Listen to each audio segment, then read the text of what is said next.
Friendly competition, a desire to win, enthusiasm that knows no bounds. That's the spirit of young America. From coast to coast, in everything from sandlots to stadiums, you'll find red-blooded American boys full of that old grit and determination that makes winners and champions. And when the shouting and the laughter of the sandlot grows dim, there's a reason. It's because the great American boy is hard at work, inventing, creating, building something.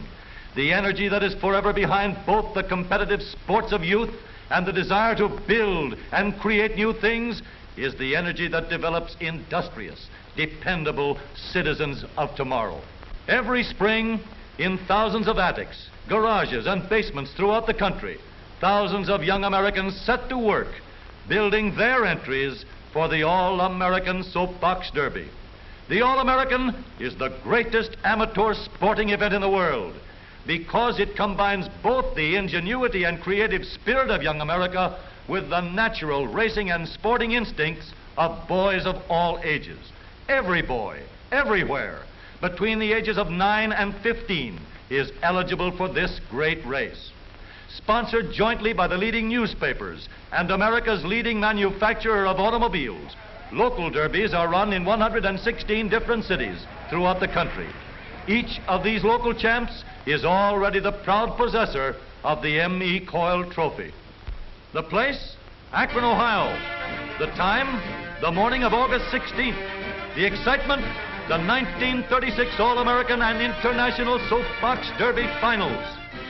Today, Akron is a city filled to overflowing, with a big welcome for the thousands who have come from every state in the Union to witness the big event.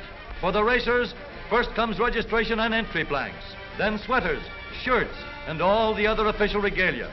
Thousands of spectators are milling about the champions' cars, getting a good close-up look.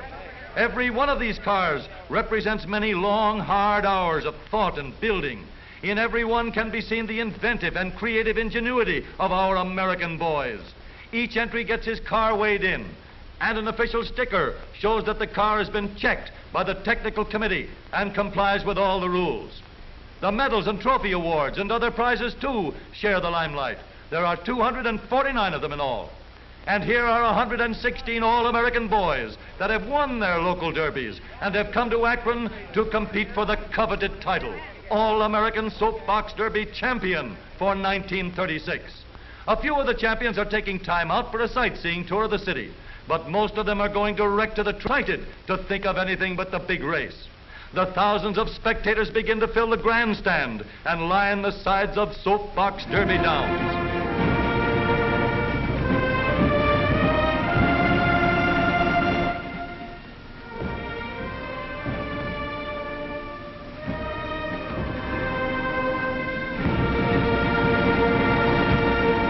No racetrack in the world is more colorful than this, and yet it's just for boys, all-American boys. At the top of the hill are the racing pits, where the cars are given the final going over for the big race. Here they are, all set for the first heat. There will be 39 heats run off first, then the winners of these will be grouped and eliminated until only 5 boys are left. The technical committee stands ready on the bridge. Here they go. Look at those cars travel. It's going to be close. Here's the finish. What a race, but that's only the beginning. From now on, they're going to follow one ride after the other. Maybe you'd like a ride down the track. All right, let's go.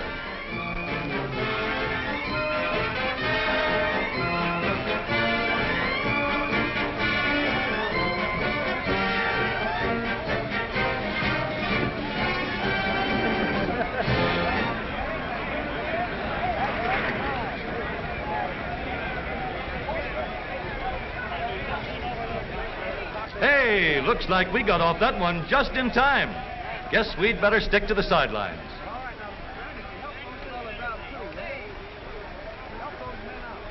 Here are Graham McNamee and Tom Manning getting ready to broadcast over a great nationwide hookup. And millions of people all over the country are listening. Behind the roar of the crowd is the clickety-clack of the typewriters and telegraph keys. Stories of the race flashing over the wires. Pictures, too, both for the newspapers and newsreels. Harry Hartz and Wild Bill Cummings, famous race drivers, officiated the finish line. Here goes another heat. Look at the body English on that start. But then everything's fair as long as he doesn't get off and push. Three boys straining with every muscle, living in 1 minute the climax to all the hopes and ambitions of months of preparation. What a story there is behind every boy and his racer. And now the last preliminary heats are over. Only 5 boys remain to fight it out for the coveted honor of being hailed the new champion. Onto the truck they go for the trip back up the hill. Away go the first 3.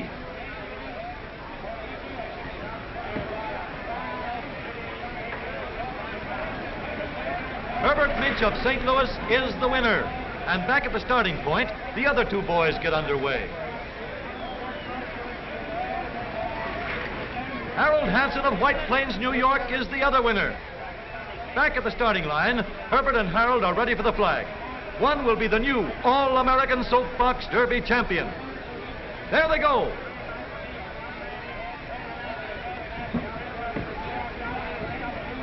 A new national champion, Herbert Minch of St. Louis, crosses the line, the winner.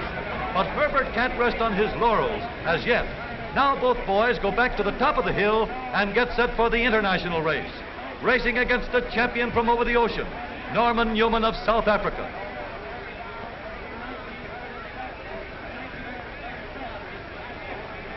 They're off.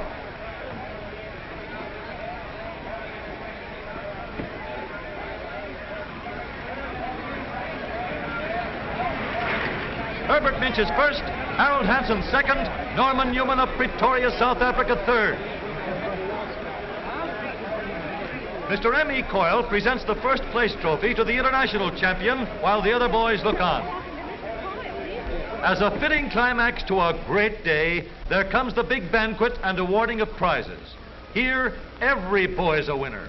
For every driver in the All-American race gets his racing diploma, and among other prizes, a beautiful wristwatch with the Derby emblem embossed on the dial, a constant reminder of this great day in Akron. But the high spot of the banquet is the awarding of the prizes, medals, and trophies to the All-American and international winners. And to you, Herbert Minch, Jr. of St. Louis, it is my pleasure to present to you the first award in the All-American Soapbox Derby, a 4-year scholarship in any state university that you might select. And now to Harold Hansen of White Plains, New York.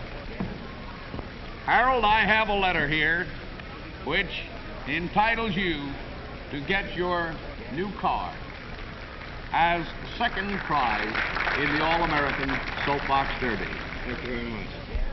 Harold Hansen also receives the second place trophy for the international race.